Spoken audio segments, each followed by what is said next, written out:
Good morning friends, मैं आर्यन। आज मैं आपके सामने अपनी सीरीज का दूसरा वीडियो लेके आया हूँ, दूसरा टॉपिक। तो आज हम डिस्कस करेंगे रीजनिंग का ही एक और टॉपिक, जो कि मोस्टली क्वेश्चंस जो आपके एग्जाम पेपर होते हैं उसमें मोस्टली में ये क्वेश्चन आता है। आज का हमारा टॉपिक है वो है ब्लड रिलेशन।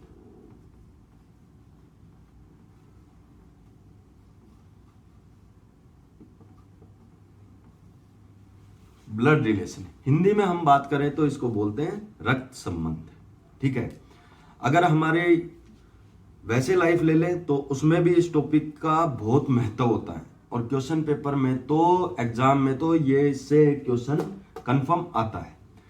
तो इस टॉपिक को समझने से पहले हमें थोड़े हमारे रिलेशन समझने पड़ेंगे, और जनरेशन कि कौन सी जनरेशन में कौन सा रिलेशन आता है। ठीक है, तो जैसे मैं हूं आर्यन, ठीक है, मेरा कोई भाई हो गया, मेरी बहन होगी सिस्टर, या मेरे कजन्स हो गए, ये सभी एक जनरेशन में आते हैं। ठीक है, अब मान लो पिता हो गया, वो हमसे एक ऊपर जनरेशन में आएगा।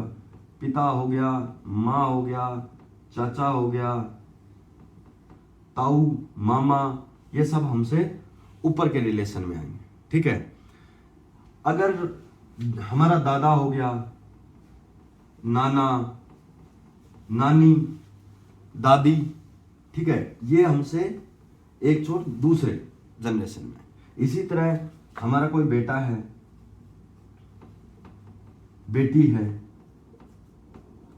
ठीक है, ये सब हमसे एक रिलेशनशिप या जनरेशन एक नीचे है।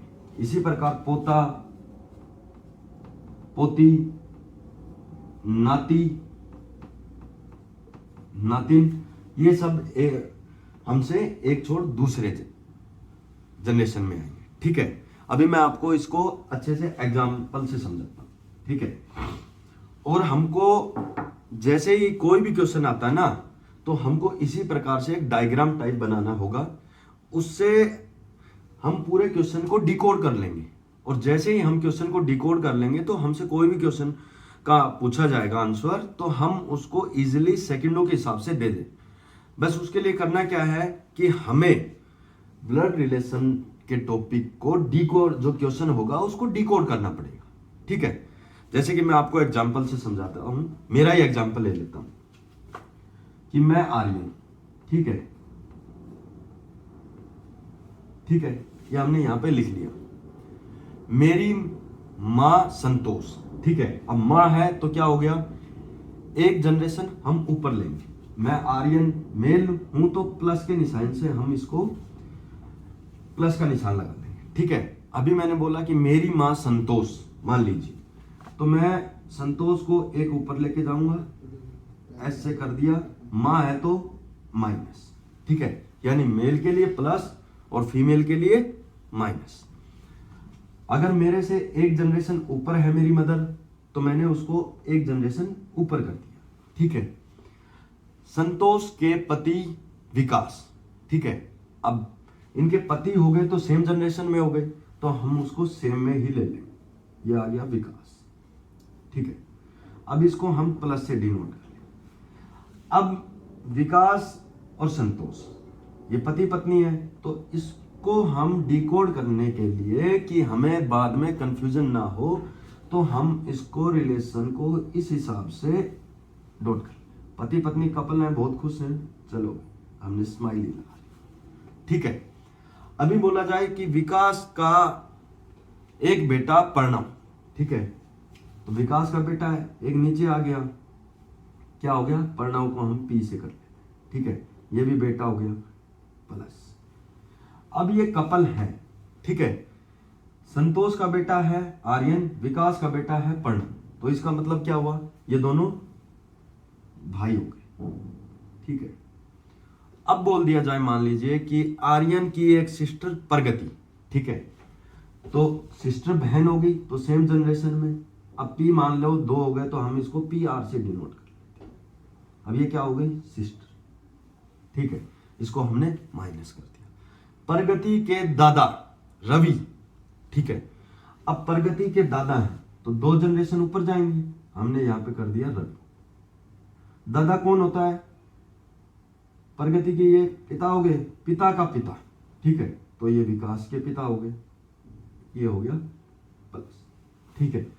अब बोल दिया जाए, मान लीजिए कि संतोष की सास, ठीक है, अब सास सेम एक जनरेशन ऊपर, ठीक है, किसकी सास है? संतोष की, मान लो नाम है शकुंतला, एस यहां आ गया, एस यहां आ गया, ठीक है, तो इसको हम S1 कर देते हैं।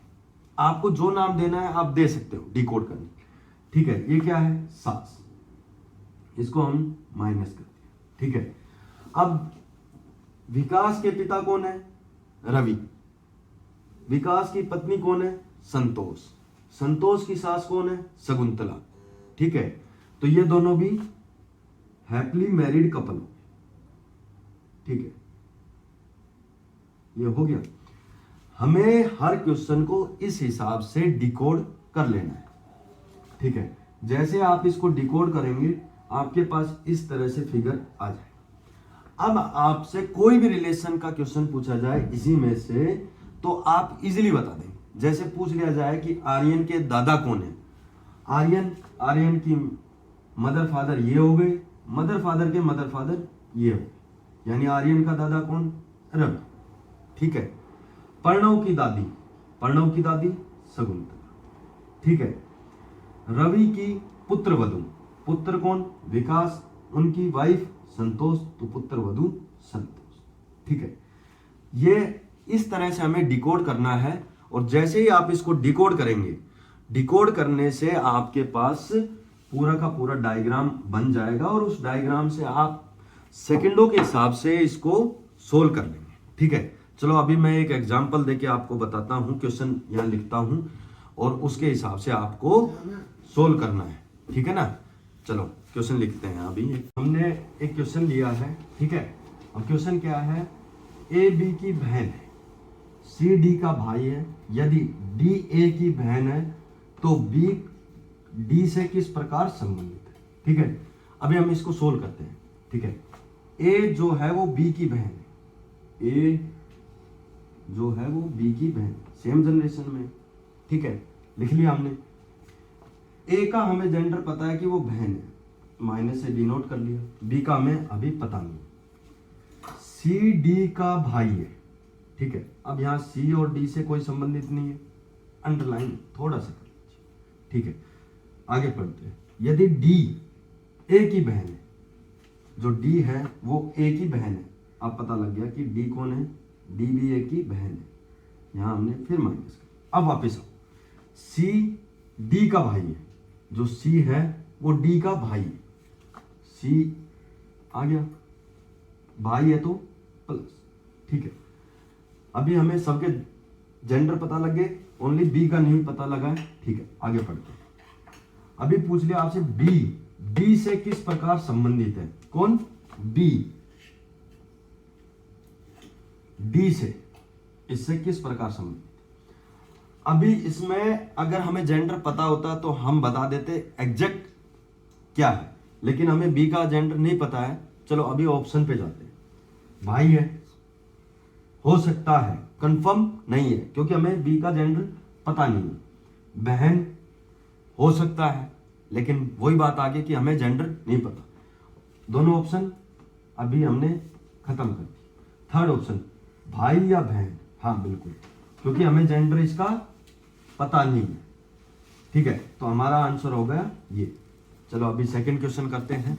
सेकंड क्वेश्चन नंबर सेकंड ये है हमारा, एम डी की बहन है, आर डी का भाई है, एफ एम का पिता है और टी आर की माता है। डी का टी से क्या संबंध है, ठीक है। चलो इस क्वेश्चन को भी अब हम डिकोड करते हैं। जो एम है वो डी की बहन है, ये एम हो गया, ठीक है, ये डी हो गया। बहन कौन है? एम, सिंपली माइनस का निशान लगा लिया। आर डी का भाई है, जो आर है वो डी का भाई है, आर हमने ये ले लिया, आर ये हो गया भाई, यानी ये तीनों भाई बहन हो। डी का जेंडर अभी हमें पता नहीं है, ठीक है। एफ एम का पिता है, एफ जो है वो एम का पिता है, एफ हो गया क्या है, पिता, तो प्लस, और टी आर की माता है, ये तीनों भाई बहन है, इनकी मां कौन है, टी, तो यहां पे हमने टी को डिनोट कर लिया, ये माता है। अब ये इन तीनों का ये पिता है और ये माता है, तो ये क्या हो गए, ये क्या हो गए, ये हमारे हो गए हैप्पीली मैरिड कपल, ठीक है। तो इसको हम स्माइली के साथ ये पीछे डी का यहां तक हो गया। अभी क्वेश्चन क्या पूछ रहा है, डी का टी से क्या संबंध है, जो ये डी है इसका टी से क्या संबंध है, ठीक है। टी इनकी माता है, ठीक है। अभी ये पूछा जाता कि टी का डी से क्या संबंध है, तो हम तुरंत बता देते हैं कि ये इनकी माता है, क्योंकि सेम जैसे हमने पिछले क्वेश्चन में किया था, इसमें भी सेम बात है कि जेंडर हमें डी का नहीं पता। अगर टी के बारे में पूछा जाता है, एफ के बारे में, एम के बारे में या आर के बारे में, तो हम चारों के हमें जेंडर पता है, हम बता देते क्या है। लेकिन यहां पे पूछा गया है कि डी का टी से, किसका, डी का, हमें बताना किसका है। हम क्वेश्चन पेपर में ना सिंपली सबसे ज्यादा गलती यही करते हैं, हम ये भूल जाते हैं कि किसका किससे पूछा गया है, ठीक है। अभी पूछा गया डी का संबंध टी से, यानी डी का बताना है, तो डी क्या है, या तो बेटा या बेटी। चलो ऑप्शन में देखते हैं, भाई नहीं, बेटा हो सकता है, बेटी भी हो सकता है, नन ऑफ दीज। अब या तो बेटा या बेटी एक होगा। अब हमें जेंडर नहीं पता, तो ऑप्शन नंबर 4 हमारा बिल्कुल करेक्ट होगा, नन ऑफ दीज, ठीक है। किसी किसी क्वेश्चन पेपर में ना इस टाइप से सीरीज के क्वेश्चन आ जाते हैं, आपको एक स्टेटमेंट दे दिया गया है, उसके बाद में 3-4 क्वेश्चन दिए जाते हैं, ठीक है। ये भी नॉर्मली काफी पेपर में आया है, तो इससे तो हमारा और अच्छा है कि एक सीरीज सोल्व करने से 4 से 5 क्वेश्चन हमें इससे मिल जाएंगे। और ब्लड रिलेशन हमने समझ तो अच्छे से लिया ही है, तो उसको सोल्व करने में या डिकोड करने में कभी कोई प्रॉब्लम नहीं आती है। चलो हम इसको भी डिकोड करते हैं। पी आर का पिता है, जो पी है वो किसका पिता है, आर का, ठीक है। पी पिता है तो हमने इसको प्लस कर लिया, आर का हमें पता नहीं है। आगे बढ़ते हैं, किंतु आर उनका पुत्र नहीं है। अब इसको समझिए स्टेटमेंट को, इसमें बताया कि पी आर का पिता है, पिता तो हो गया, अब हमें ये नहीं पता कि ये बेटा है या बेटी, लेकिन इसने बताया किंतु आर उनका पुत्र नहीं है। पुत्र नहीं है तो क्या है, आर पुत्री हो गया, तो इसको माइनस। आगे बढ़े, टी है वो आर की पुत्री है, जो टी है ये आ गया टी, ये आर की पुत्री, ठीक है। यहां तक आया समझ में। अभी आगे देखते हैं, यू पी की पत्नी है, यू जो है वो पी की पत्नी है। यू उर्मिला, उर्मिला उर्मिला मेरे दिल में तुम्हारे प्यार का फूल खिला, ये लीजिए हमने प्यार का फूल खिला, ये यू आ गया, ठीक है, ये माइनस। यहां तक आ गया समझ में। क्यू आर का भाई है, जो क्यू है वो किसका भाई है, आर का। आर कहां पे, यहां पे, इसका भाई कौन है, क्यू, भाई है तो प्लस, ठीक है। एस क्यू की, क्यू का पुत्र जो एस है, ये लीजिए एस, क्यू का पुत्र, ठीक है। यू क्यू की पत्नी, जो यू है, अभी हम यहां पे नहीं, ये वी होगा, वी क्यू की पत्नी है, यहां पे वी आ, ठीक है। ये हो गया माइनस, और ये क्या है, हैप्पीली मैरिड कपल, ठीक है। ये डब्ल्यू वी का पिता है, जो डब्ल्यू है वो किसका पिता है, वी का, तो डब्ल्यू हमारा ऊपर जनरेशन में आ जाएगा, ये आ गया डब्ल्यू, ये वी का हो गया पिता, ठीक है। अभी हमने जितना क्वेश्चन में दे रखा था हमने पूरा इसको डिकोड कर लिया। अब इससे हमसे चाहे 4 क्वेश्चन पूछा जाए, 5 पूछा जाए, 10 पूछा जाए, हमें कोई दिक्कत नहीं होगा। ठीक है, अभी पहला क्वेश्चन लेते हैं। एस की दादी कौन है? एस कहाँ है? ये हो गई। इसके पिता कौन है? ये हो गए। ठीक है, पिता के पिता पी हो गया और पिता की माता यू। ठीक है, एस से पूछा जाए। अभी जैसे एक चीज और बताता हूं, अभी ये तो दादी के लिए पूछा गया है। ठीक है, अब दादी का पूछा गया आपसे, तो आपने ऑप्शन में आ जाए आर क्यू टी और यू। ठीक है, अब क्या पूछा गया है? दादी। दादी कितनी जनरेशन ऊपर है? हम यहां हैं तो पहली और दूसरी। ठीक है, दादी होगी 2 जनरेशन ऊपर। ठीक है, अब ऑप्शन में मिला आपको आर क्यू टी और यू। ठीक है, तो आपने क्या करना है? ये सेम जनरेशन का है, नहीं हो सकता। ये हमसे 1 जनरेशन ऊपर है, नहीं हो सकता। तो ज्यादा सोचने की जरूरत नहीं है, जो 2 जनरेशन ऊपर है उसी को हम राइट टिक कर देंगे और वो आपका राइट रहेगा। ठीक है, ये तो हो गया एक आपको और जल्दी करने के लिए, अगर जनरेशन का आपको पता है और उसी हिसाब से जनरेशन क्वेश्चन पेपर में दे रखा है। ठीक है, क्वेश्चन नंबर 2, यू का पुत्र कौन है? यू ये हो गया। ठीक है, पुत्र है तो 1 जनरेशन नीचे, तो सिर्फ इनमें देखना। ठीक है, अब इसमें प्लस 1 पे ही है। ठीक है, 2 माइनस है, तो सिंपली आपको ज्यादा सोचना नहीं है, हमने पहले ही इसको डिकोड कर लिया। यही होता है कि डिकोडिंग, कि आपने एक बार अगर ये फिगर बना लिया, डिकोड कर लिया है, तो आपको उसमें ज्यादा सोचने की जरूरत नहीं है। और आपको इसमें अगर रिलेशन का कुछ बीच में अटक भी रहा है तो भी आप इजिली, जैसे इसमें पूछा गया कि यू का पुत्र कौन है, तो यू से 1 जनरेशन नीचे आ गए। अब यहाँ पे 3 है, आर क्यू वी। ठीक है, क्या पूछा गया? पुत्र। पुत्र पूछा गया तो सिर्फ प्लस का 1 में ही है, तो हमने क्यू का राइट आंसर। ठीक है, ये है फायदा इस डिकोडिंग का। अगर आप इस हिसाब से डिकोडिंग करेंगे, प्लस माइनस से जनरेशन ऊपर नीचे, तो आपको इजिली समझ में आ जाएगा और क्वेश्चन भी इजिली निकल जाएगा। अभी ये पूछा गया क्यू का ससुर कौन है? क्यू ये हो गया। ठीक है, ये थे हैप्पीली मैरिड कपल, ये इनकी वाइफ। ससुर कौन होता है? वाइफ का पिता, ये इनके पिता थे। ठीक है, आंसर डब्ल्यू। आर की सिस्टर इन लॉ कौन है? आर ये हो गई। ठीक है, इनकी सिस्टर इन लॉ। आर की सिस्टर इन लॉ कौन है? ये इनका कौन हो गया?